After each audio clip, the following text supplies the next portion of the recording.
भाइयों बहनों को, छोटे बड़ों को, आइए हम प्रार्थना करें।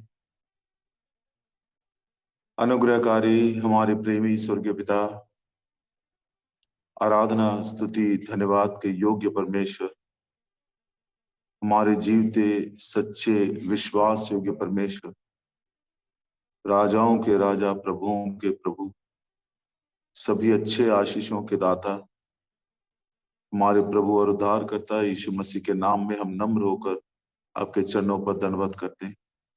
रात का आराम और विश्राम के लिए धन्यवाद देते हैं। एक नए सुबह के लिए हम धन्यवाद देते हैं। हर भोर को अपनी दया के अनुसार हमसे मुलाकात करते हैं। प्रेमी प्रभु जी, धन्यवाद देते हैं प्रभु यीशु मसीह के उस महान बलिदान के द्वारा, जिसके लिए मानव जाति की हर एक आवश्यकता को आपने पूरा कर दी। जो कोई विश्वास करे वो नाश न हो परंतु अनंत जीवन पाए। आपके वचनों के द्वारा हमको पवित्र करते हो, अनुग्रह के वचन के द्वारा अपने उस मिराज के लिए तैयार करते हो। प्रभु जी, हमारी हर एक आवश्यकता प्रभु यीशु मसीह में आप पूरा करते हो। इसके लिए हम बहुत बहुत आभारी हैं। आज की रोटी हमें देकर तृप्त करें। सप्ताह का पहला दिन इस विषय पर हम मनन कर रहे हैं। आपकी धीमी मीठी वाणी हमें सुनाइए। हम सब एक मन के होकर आपके लहू के नीचे आ जाते हैं और इस प्रार्थना को बड़ी उम्मीद के साथ प्रभु यीशु मसीह के नाम में मांगते हैं, आमीन। जो विषय हम मनन कर रहे हैं वो सप्ताह का पहला दिन है। मत्ती सुसमाचार में जैसा हमने पढ़ा, उसके द्वारा हमने पुनरुत्थान की एक बहुत बड़ी सच्चाई को हमने समझा, मनन किया और हमने उसको समझा। आज मरकुस सुसमाचार के अनुसार, मरकुस का सुसमाचार उसका 16 अध्याय, तो इसके 2, 3 और 4 में हम पढ़ते हैं। Marks gospel chapter 16 versus 2, 3 and 4। सप्ताह के पहले दिन बड़े भोर को जब सूरज निकला ही था, वे कब्र पर आई।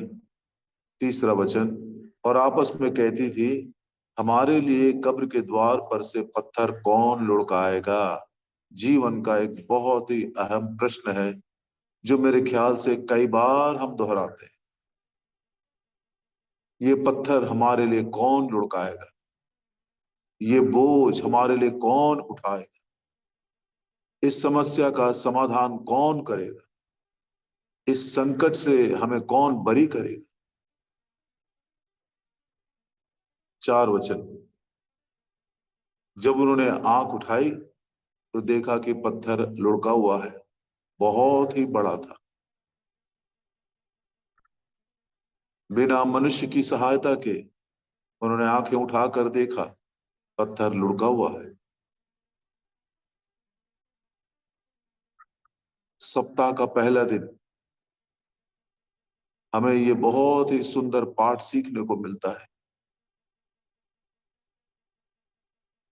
वो बोझ कितना ही बड़ा क्यों ना हो, वो बोझ कितना ही असंभव सा न लगे, लेकिन उसको लुढ़काने के लिए, उसको निकाल देने के लिए, उस बोझ को हल्का करने के लिए प्रभु यीशु मसीह इस दुनिया में आए।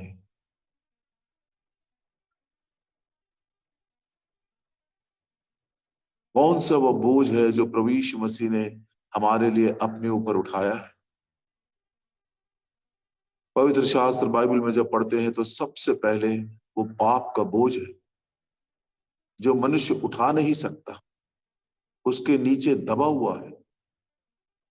कौन लुढ़काएगा इसे, कौन इसको निकालेगा। भजन संहिता 38 और उसके 4 में पढ़ते हैं, साम 38 एंड वर्स 4, क्योंकि मेरे अधर्म के कामों में मेरा सिर डूब गया, वे भारी बोझ के समान मेरे सहने से बाहर हो गए हैं। एजिकियल नबी की किताब और उसका 33 अध्याय 10 वचन में वो कहता है, एजिकियल 33 एंड वर्स 10, फिर हे मनुष्य के संतान, इसराइल के घराने से ये कहे, तुम लोग कहते हो हमारे अपराधों और पापों का भार हमारे ऊपर लदा हुआ है और हम उसके कारण गलते जाते हैं। हम कैसे जीवित रहे? हम जीना चाहते हैं, हम मरना नहीं चाहते। ये बोझ इतना भारी हो गया है हमारे अपराधों और पापों के कारण कि हम दबे हुए हैं और एक दिन ये हमको मृत्यु तक पहुंचा देगा, लेकिन हम मरना नहीं चाहते।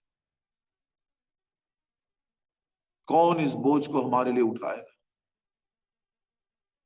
बड़ा भयानक है ये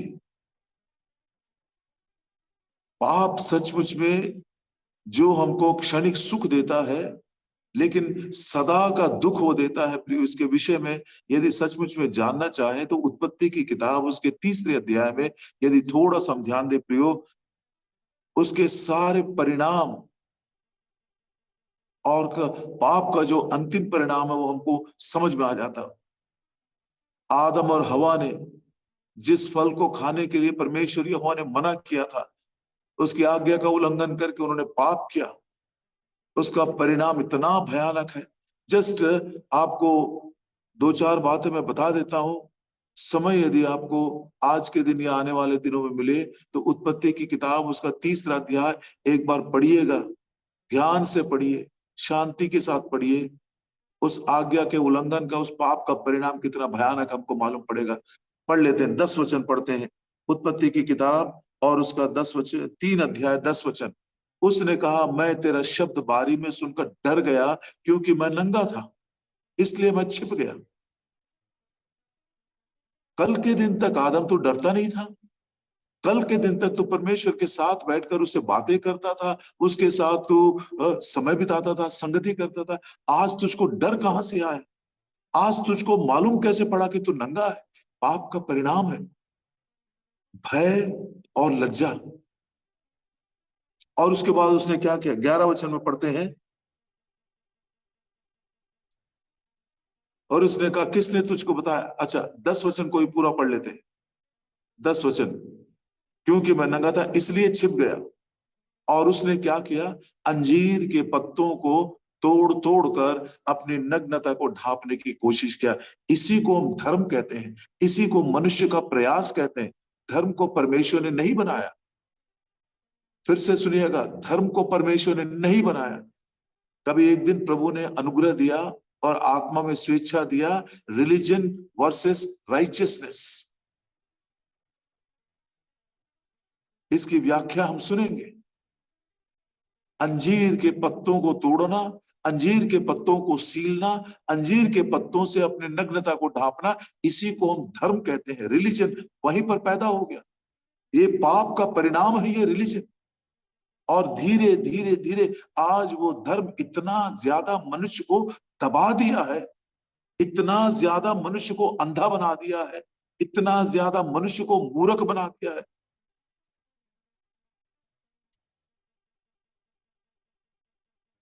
16-17 में हम पढ़ते हैं, उत्पत्ति 3 उसका 16 और 17, मैं तेरी और तेरे गर्भवती होने के दुख को बहुत बढ़ाऊंगा, पीड़ित होकर बालक उत्पन्न करेगी। I will multiply your sorrow.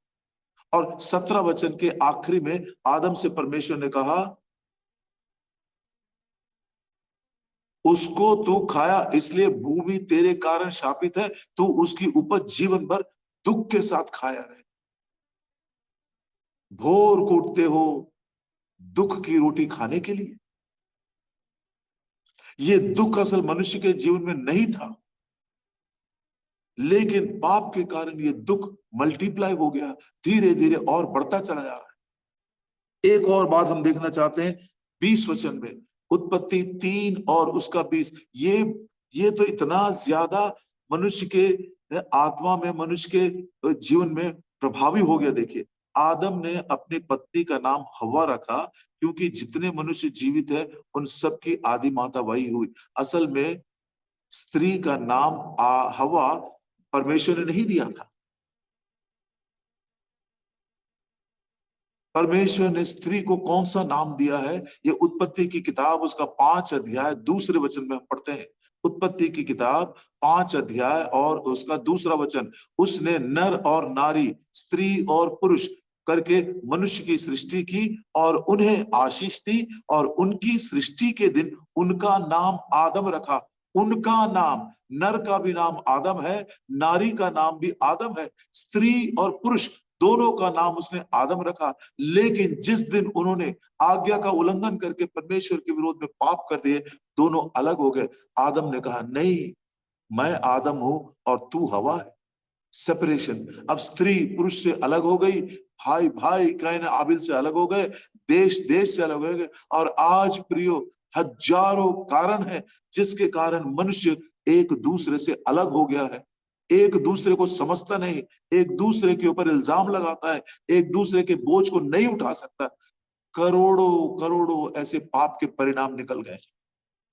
दो चार मैंने आपको बताया, इसमें से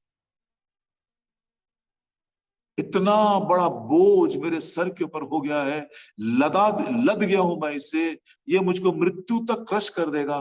कौन मुझको इससे छुड़ाएगा? ना केवल पाप हमारे लिए एक बोझ है, लेकिन पाप के कारण जो हमारी बीमारी आई है, सिकनेस, वो भी एक बोझ है। अय्यूब जो शरीर में इतना दुख उठाया, उसको समझ में नहीं आया कि ये मेरे ऊपर क्यों आया है। वो क्या बोलता है, देखिए, अय्यूब की किताब उसका 7 अध्याय और उसका 20 वचन। अय्यूब की किताब उसका 7 अध्याय और 20 वचन में, हे मनुष्य पर नजर रखने वाले, मैंने तो पाप किया होगा, पर मैंने तेरे क्या बिगाड़ा। हिंदी में थोड़ा फर्क आया, लेकिन इंग्लिश में थोड़ा सा अलग है। वॉट शल आई डू, क्या बोलता, O thou preserver of man, what shall I say unto थी, मैं तुझसे क्या कहूं, हे मनुष्य को संभाल कर रखने वाले, मैंने तेरे विरोध में पाप किया, अब मैं तुझको क्या बोलूं। और आगे हिंदी में पढ़ते हैं, अय्यूब 7 और उसके 20 में, तूने मुझको अपना निशाना बना लिया है, यहां तक कि मैं अपने ऊपर आप ही बोझ बना हूं। ये बीमारी जो अय्यूब के ऊपर आई थी, सर से लेकर नख तक, वो बोलता, ये बीमारी के कारण मैं खुद बोझिल हो गया हूं, ये मेरे अपने आप के लिए मैं बोझ बन गया, दूसरों के लिए तो छोड़ दीजिए। आपने अनुभव किया होगा, कितने कितने लोग, हमारे प्यारे लोग, हमारे घर वाले, इष्ट कुटुंबी भी प्रियो, ये बीमारी के कारण, जो हम खुद अपना बोझ नहीं उठा सकते, वे भी हमारे बोझ को नहीं उठा सकते। कितने कितने परिवारों में ये टूटापन आया है बीमारी के कारण। कौन उठाएगा? ये मैं खुद अपने लिए एक बोझ बन गया। और फिर जीवन में दुख है प्रियो, कितने कारणों से।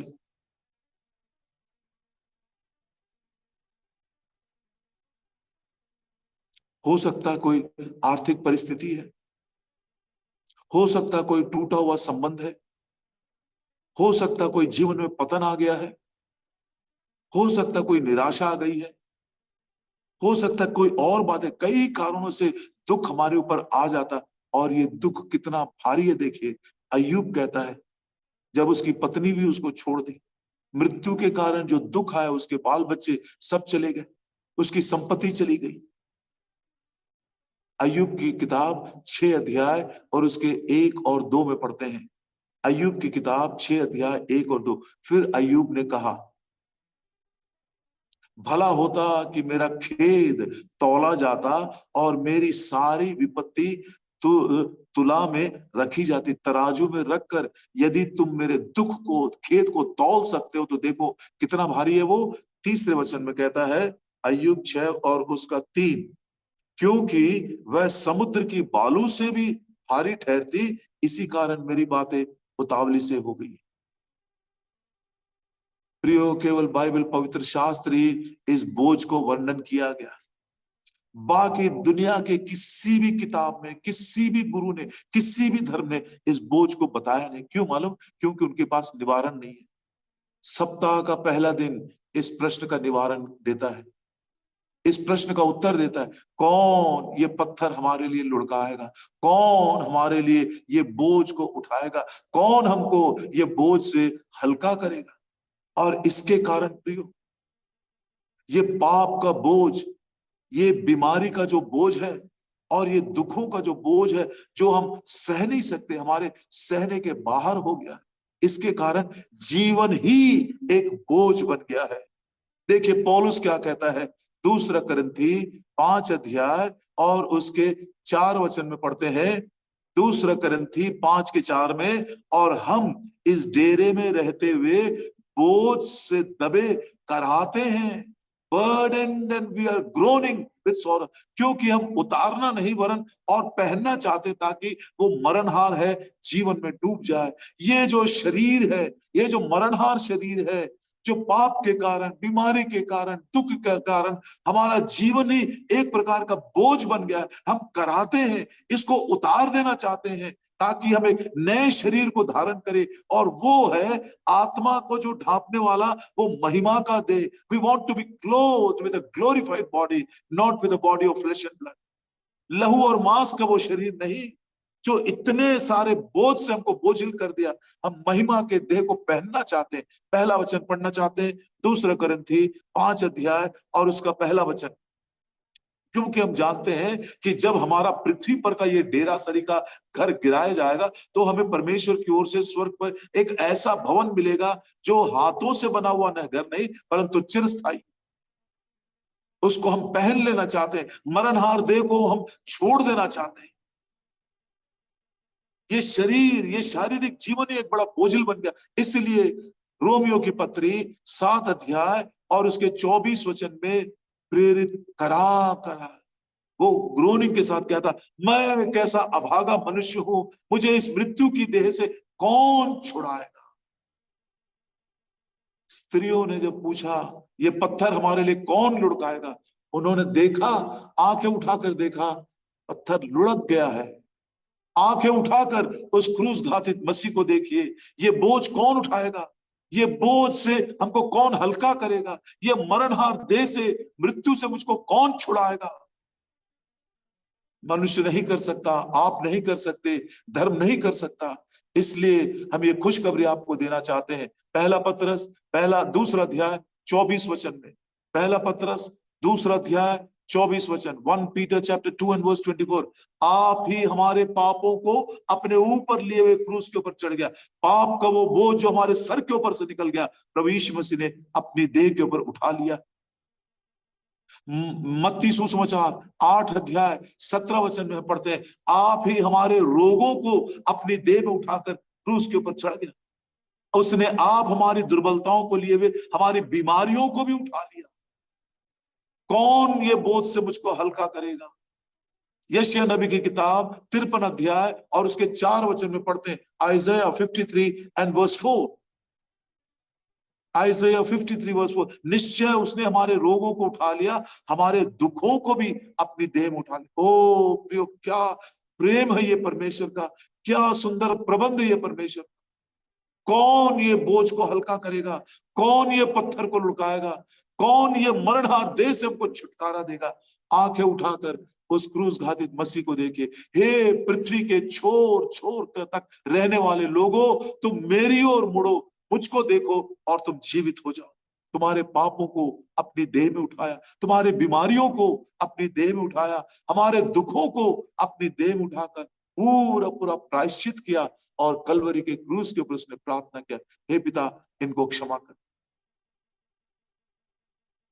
विश्वास से अपनी आंखें उठाकर देखिए, आपका बोझ लुढ़का दिया गया। क्यों बोझ उठा उठाकर आप ऐसे करा रहे हो अपने जीवन में। सुख नहीं, शांति नहीं, आनंद नहीं। आज प्रभु यीशु मसीह के नाम में ये महान छुटकारा आपके लिए प्रॉमिस किया गया है। पिलग्रिम्स प्रोग्रेस में, स्वप्नोदय यात्री में, वो व्यक्ति जब वो दिव्य नगरी, स्वर्गीय नगरी को जा रहा था, तो अचानक उसके पीठ के ऊपर उसने एक बड़े बोझ का अनुभव किया। सो रहा है, बोझ उसके कंधे पर है, बाइबल पढ़ रहा है, बोझ उसके कंधे पर है, वो चल रहा है, बाइबल उसके कंधे पर है, लोगों से मिल रहा है, बिल्कुल वो जाता ही नहीं। अब वो स्वर्गीय नगरी को पहुंचने के लिए एक समय निर्देश पाया और वो पहाड़ के ऊपर चढ़ रहा था। आप यदि वो किताब मिले तो पढ़कर देखना, समय के अभाव से मैं 2 लाइन में बता रहा हूं। वो चढ़ते चढ़ते जैसे ऊपर गया, अचानक उसको क्रूस का वो दृश्य आंखों के सामने नजर आए। जैसे ही उसकी आंखें उस क्रूस के ऊपर पड़ी, वो कहता है ये बोझ जो उसके कंधे के ऊपर, पीठ के ऊपर था।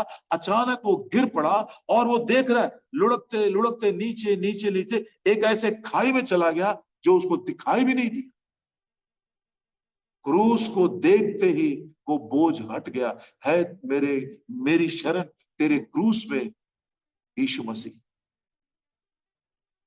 भजन 103 के 12 में कहता है, जितना उदयाचल से अस्ताचल दूर है, उतने दूर मेरे पापों को तूने निकाल दिया है।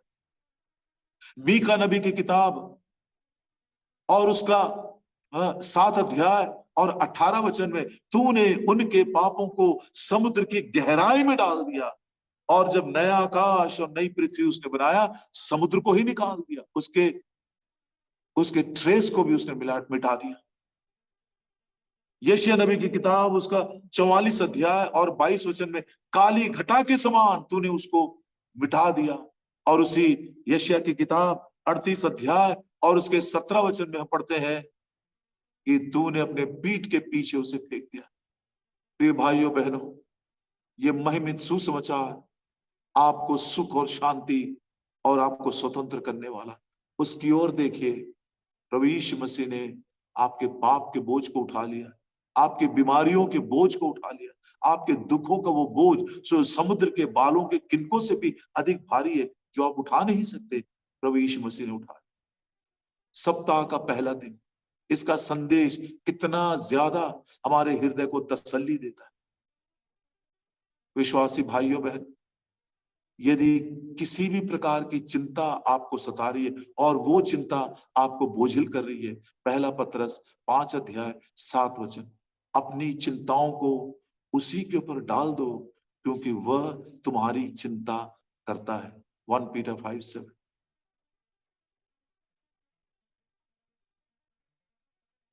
नहीं तो यही चिंता हमारे लिए एक दिन चिता बन जाएगा। इस प्रश्न का उत्तर खुद हम पा सकते हैं।